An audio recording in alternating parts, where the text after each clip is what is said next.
Shalom, selamat pagi saudara. Bagaimana kabar saudara? Semoga kasihnya senantiasa melimpah dalam kehidupan kita.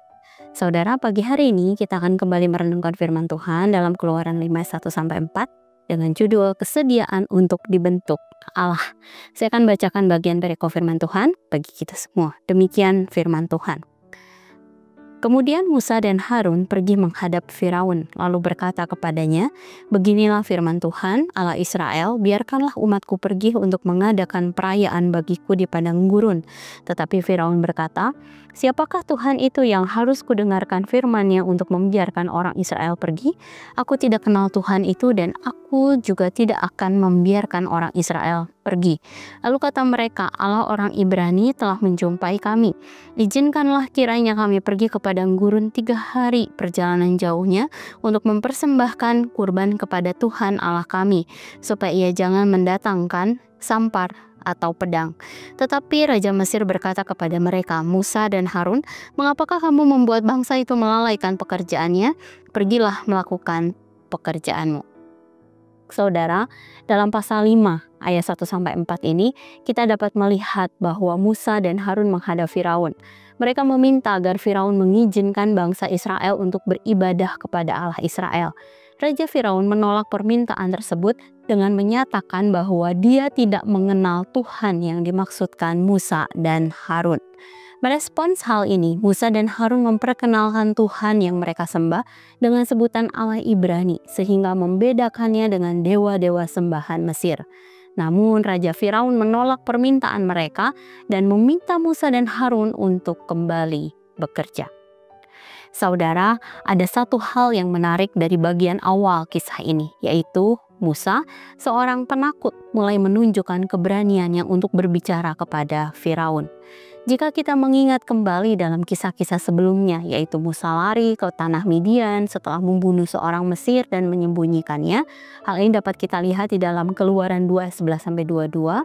Selain itu ada juga 5 kali Musa menolak panggilan Allah, dan ini menunjukkan bahwa Musa adalah seorang penakut. Hal ini dapat kita perhatikan di dalam Keluaran 3-4.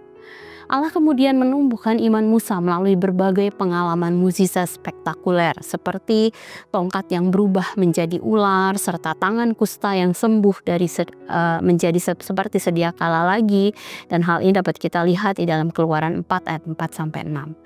Hal ini dianggap spektakuler sebab wilayah Mesir diyakini dikuasai oleh dewa-dewa Mesir, sehingga perbuatan ajaib atau mukjizat hanya dapat dilakukan oleh dewa-dewa tersebut. Namun Allah Ibrani dapat melakukan perbuatan ajaib bahkan sampai ke Mesir. Musa merespons pengalaman-pengalaman ini dengan iman, sehingga keberaniannya semakin bertumbuh dan ia menjadi lebih percaya diri untuk berbicara dengan Firaun. Hal ini menunjukkan bahwa kesediaan untuk dibentuk melalui pengalaman menjadikan Musa seorang yang pemberani. Saudara, ada berbagai cara Allah dapat mendidik umat-Nya. Hari ini kita diingatkan salah satu cara yang Allah gunakan, yaitu melalui pengalaman-pengalaman dalam kehidupan kita. Pengalaman-pengalaman tersebut tidak harus selalu merupakan pengalaman yang spektakuler, namun pengalaman biasa dalam keseharian kita. Misalnya, jika kita kurang sabar, maka bisa saja Allah mengizinkan pengalaman yang dapat memicu amarah kita itu timbul dalam hidup kita sehari-hari. Misalnya seperti ada orang yang menyela antrean kita, pelayan restoran yang tidak mencatat pesanan kita dengan baik, anak-anak yang terus-menerus melakukan kenakalan, atau pengemudi yang menyenggol kendaraan kita, dan lain sebagainya. Kesediaan kita untuk dibentuk itu dapat ditunjukkan dengan cara kita merespon pengalaman-pengalaman ini dengan terus-menerus bersabar. Dengan demikian, maka sifat kita yang dipenuhi amarah maka akan berubah menjadi sabar. Oleh karena itu, mari miliki hati yang bersedia untuk dibentuk melalui pengalaman kehidupan kita. Karena respons terhadap pengalaman-pengalaman itulah yang akan menjadikan kita semakin bijaksana, juga serupa dengan Kristus. Saudara, mari sejenak kita merenungkan firman yang baru saja kita dengar. Saudara, apakah kita bersedia dibentuk Allah melalui pengalaman-pengalaman yang kita temui? Mari responi pengalaman kehidupan kita dengan tepat, sehingga kita mengalami perubahan menjadi semakin serupa dengan Kristus.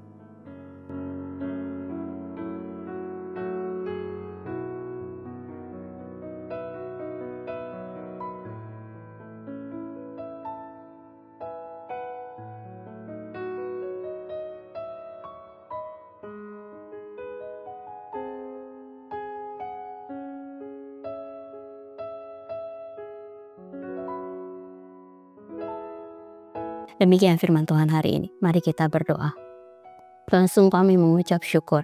Kami berterima kasih Engkau mendidik kami dengan berbagai macam cara Tuhan. Dan mari Tuhan buat kami menjadi lebih peka terhadap setiap didikan yang sedang Engkau kerjakan dalam hidup kami. Salah satunya melalui pengalaman-pengalaman hidup kami Tuhan. Kami bersyukur Tuhan karena ketika kami menyerahkan hidup kami ke dalam tangan-Mu, kami tahu Engkau mengendalikan hidup kami sedemikian rupa. Ada berbagai peristiwa, ada berbagai pengalaman yang Allah izinkan terjadi dalam hidup kami. Dan mari buat hati kami semakin percaya bahwa itu semua dibuat untuk kebaikan kami Tuhan. Dan juga kami bisa meresponi pengalaman-pengalaman itu sehingga kami menjadi lebih bijaksana di dalam segala sesuatu.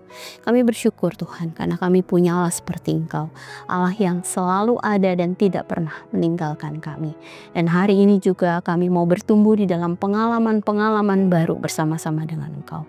Kami mau serahkan sepanjang hari ini, dari pagi, siang, sampai malam hari nanti Tuhan.